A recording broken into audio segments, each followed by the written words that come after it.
Canção para Ninar Menino Grande, de Conceição Evaristo.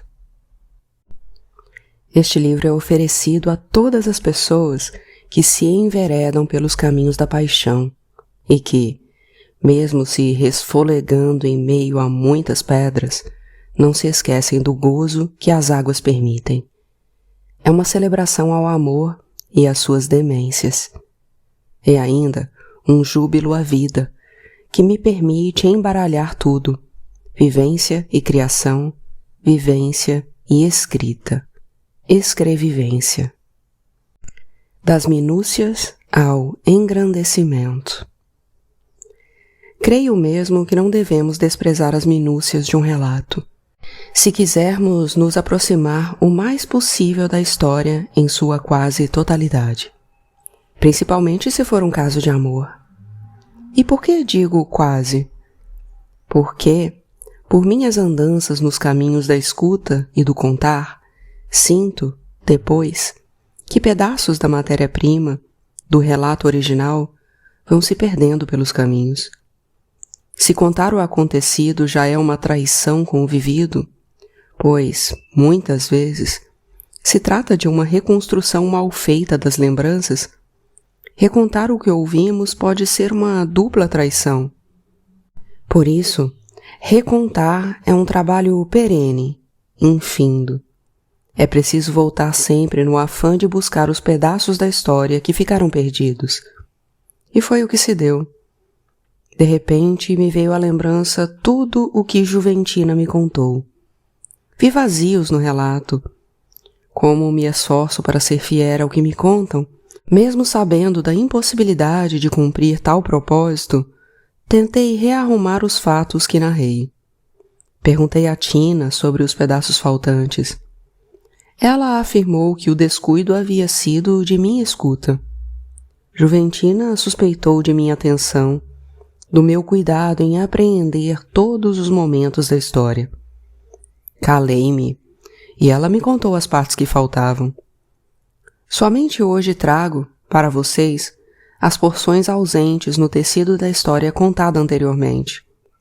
Eis, pois, o que consegui captar das passagens de Aurora, de Antonieta, de Dolores e de Dalva, que compõem também a saga amorosa de Fio Jasmim, mas que ficaram ignoradas no primeiro relato. As histórias desvendadas nesse segundo relato me vinculam à primeira narração. Repito, não sei se a falha foi de Juventina ao me contar, ou se me desatentei em algum momento da escuta. Tento remediar. Apresento agora o que meus sentidos deixaram escapar por ocasião da primeira narrativa de Canção. Lembrem-se de que estamos tratando de uma história de amor, ou, para ser mais exata, de amores. E muitas são as pessoas amantes. Isto é, as que amam ou as que perseguem esse sentimento, na esperança e no desejo de serem amadas. As histórias de Juventina, de Neide, de Pérola Maria, de Angelina e de Eleonora, contadas desde a primeira narração, têm os sentidos ampliados ao serem consideradas em seus cruzamentos com as de outras mulheres reveladas agora. As particularidades da relação de cada uma, no conjunto, ajudam a compor a imagem caleidoscópia de Fio Jasmim e os sentidos e os dessentidos dos fios amorosos ou enganosos das deambulações de Jasmim na vida das mulheres. Ou, quem sabe, o contrário, entender o sentido das mulheres no movediço terreno da vida sentimental de Fio Jasmim. Posso afirmar agora que a história está quase completa. Quase.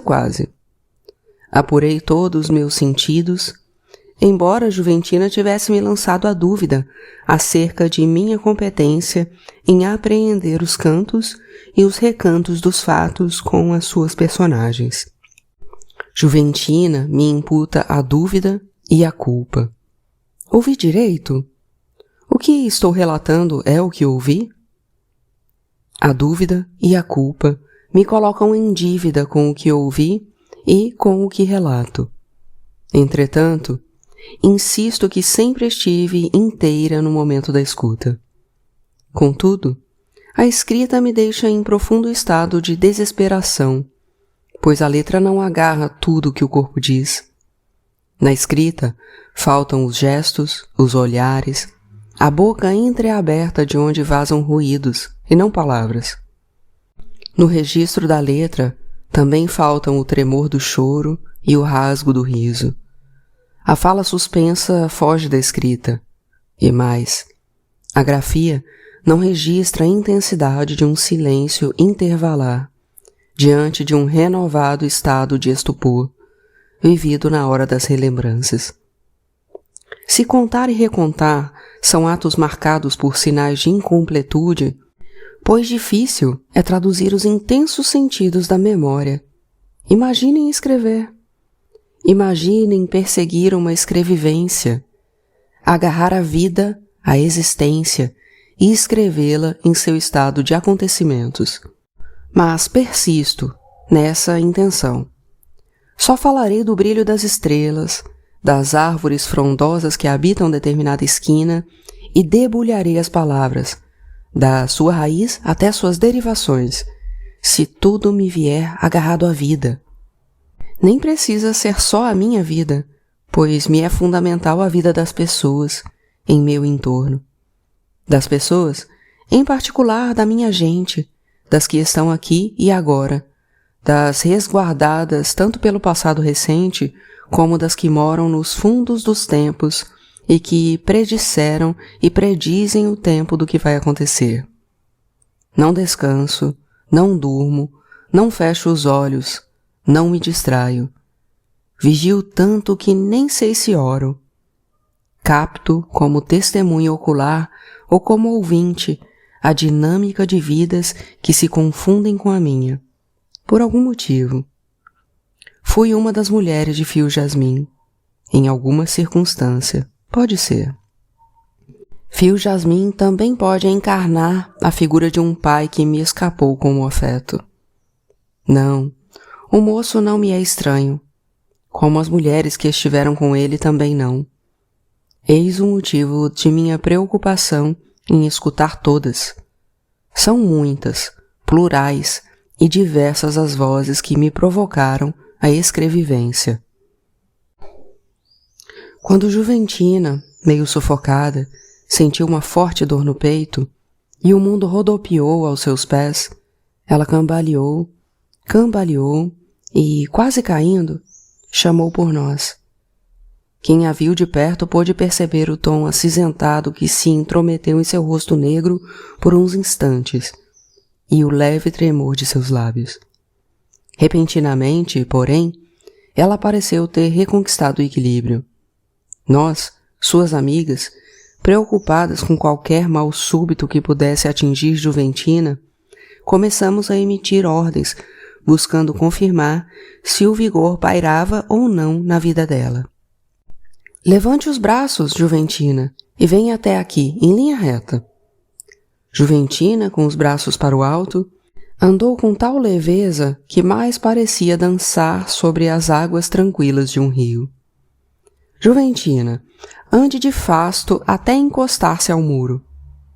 Ela andou tão ereta e sem qualquer interrupção, como se estivesse sendo vítima de um imã a lhe puxar pelas costas, jogando-a no caminho do passado e não lhe permitindo a deslembrança de qualquer detalhe. Cante uma de suas músicas, Juventina. Então, uma voz cálida de tons diversos, em acordes de fazer dormir e acordar humanos, bichos, estrelas, pedras, plantas, enfim, toda a natureza, rompeu o espaço, silenciando os nossos amedrontados murmúrios e imperou sozinha no tempo. E para nosso espanto, e ao mesmo tempo para nossa tranquilidade, Juventina não só cantou, mas cantou a música de sua preferência, a Canção para Ninar Menino Grande. Choramos e sorrimos aliviadas, embora eu ainda me recusasse a acreditar que a dor no peito de Juventina fosse apenas qualquer mal passageiro. Insistentemente, vigiava todo o corpo dela, temendo pela vida, ou melhor, pela morte dela. Ainda assim, Juventina estava bem, nada esmorecia nela. A dor no peito e os passos cambaleantes de minutos atrás, sintomas sem explicação, só podiam ser nada então. E depois, no decorrer de minha conversa com ela, quando já estávamos nós duas somente, foi que entendi. Era dor, sim, a maior. E só Juventina sabia qual. Dor de amor, ela me contou mais tarde. Não que estivesse apaixonada. Não, não mais. Não mais.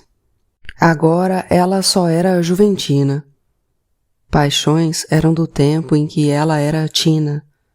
Agora, só lembranças do que fora a Tina. Uma carta escrita em papel de seda, abandonada tal qual o corpo violentado de uma mulher, ao lado de um não desejado homem adormecido depois do gozo, jazia sobre a mesa. Em letras desenhadas com esmero, podia-se ler a repetida frase: "Eu te amo, eu te amo." Fio jasmim pousou sobre a folha, que balançava ao vento. Um descuidado olhar já sabia de cor o conteúdo. Tina lhe escrevia quase sempre. Ele tinha inúmeras cartas dela e não sabia mais o que fazer com tantas folhas. Muito menos com o amor da moça. Devolver as cartas? Podia, mas, sem elas, como convencer a sua mulher de que ele, primeiramente, havia sido vítima do assédio sexual e, com o tempo, do amor louco da moça? Não, ele não era o culpado. A moça sabia que ele era casado e, mesmo assim, se oferecia. Lá estavam as palavras dela, escritas por ela, assinadas por ela. Tina Maria Perpétua. Fio jasmim novamente percorreu o olhar sobre o papel. Não podia deixá-lo sobre a mesa como se fosse um esquecimento. Já fizera isso várias vezes. Esquecer as cartas de Tina sobre a escrivaninha, sobre a mesa da cozinha, sobre a pia do banheiro. E um dia, até debaixo do travesseiro. Sabia que sua mulher lia e engolia as apaixonadas declarações da outra, sem nada dizer. Fio amassou com força o papel de seda. O amor de Tina doeu-lhe entre os dedos. Pensou na moça com carinho e desejou a passividade do corpo dela.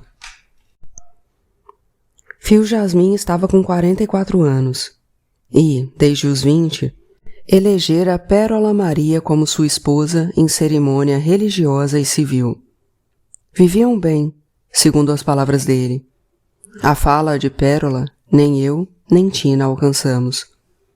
Não sei se alguma amiga do nosso círculo foi confidente dela. Uma vez, ouvimos alguém dizer que o prazer de Pérola era ter filhos. Assustamos. Essa não tinha sido a opção de muitas de nós. Amávamos sim os nossos filhos, mas nem aquelas que acalentavam o desejo de ser mãe e tiveram essa vontade atendida, fizeram desse prazer o único escolhido. Com Pérola, Fio jasmim tinha 8 filhos e estavam em vésperas do 9º. Outras crianças, algumas mesmas da circunvizinhança, eram apontadas como filhas também de Jasmim. Dolores afirmava alto e bom som que as gêmeas eram filhas do marido de Pérola Maria. Antonieta garantia que o seu caçula, o Jasminzinho, um dia ainda iria morar com o pai.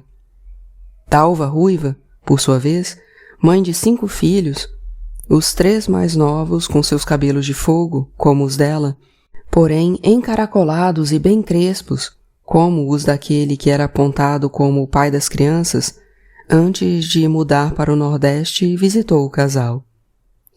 Dizem que o encontro foi amistoso para os 3 adultos e divertido para os meninos. As 2 mulheres, Pérola Maria e Dalva Ruiva, conversaram como se comadres fossem, enquanto as crianças de uma brincavam com as da outra. E, depois, aquelas que iam partir pediam a bênção ao pai e se despediram das que ficaram, chamando-as de manos. Nenhuma dessas relações Jasmim desmentia, mas também explicitamente não confirmava. Abraçava a mulher, dizia ser ela a pérola e as outras pedras brutas sem qualquer brilho. Cuidadoso, bebia e lambia as poucas lágrimas que a mulher vertia nas horas em que a infidelidade do marido lhe doía. Algumas outras relações que Fio Jasmim tivera antes do casamento, e mesmo depois, dizem, não caíram nos ouvidos e, muito menos, na crença de Pérola Maria, mesmo quando as provas, os fatos, os filhos do homem dela lhes eram apresentados ou chegavam ao seu conhecimento. Pérola ignorava, ou, quando muito, caía em um choro tão profundo, mas só de lágrimas, que quase causavam remorso em Fio. Daí a uns meses, ela engravidava, quase sempre. Distantes geograficamente, ou perdidas no passado, como a história inundada de água, a de Aurora, aqui floriu o jardim de casa, com plantação de jasmins, a de Antonieta, a da mãe das gêmeas, conhecedora de joias, a de Dolores dos Santos, a da que desesperadamente buscava traços do príncipe negro em seus filhos, a de Dalva, a ruiva. Nenhuma delas lhes provocou sofrimentos. Jasmim teve muita sorte com as mulheres que cruzaram os caminhos dele. Elas lhe ofereceram amor ou um inofensivo esquecimento.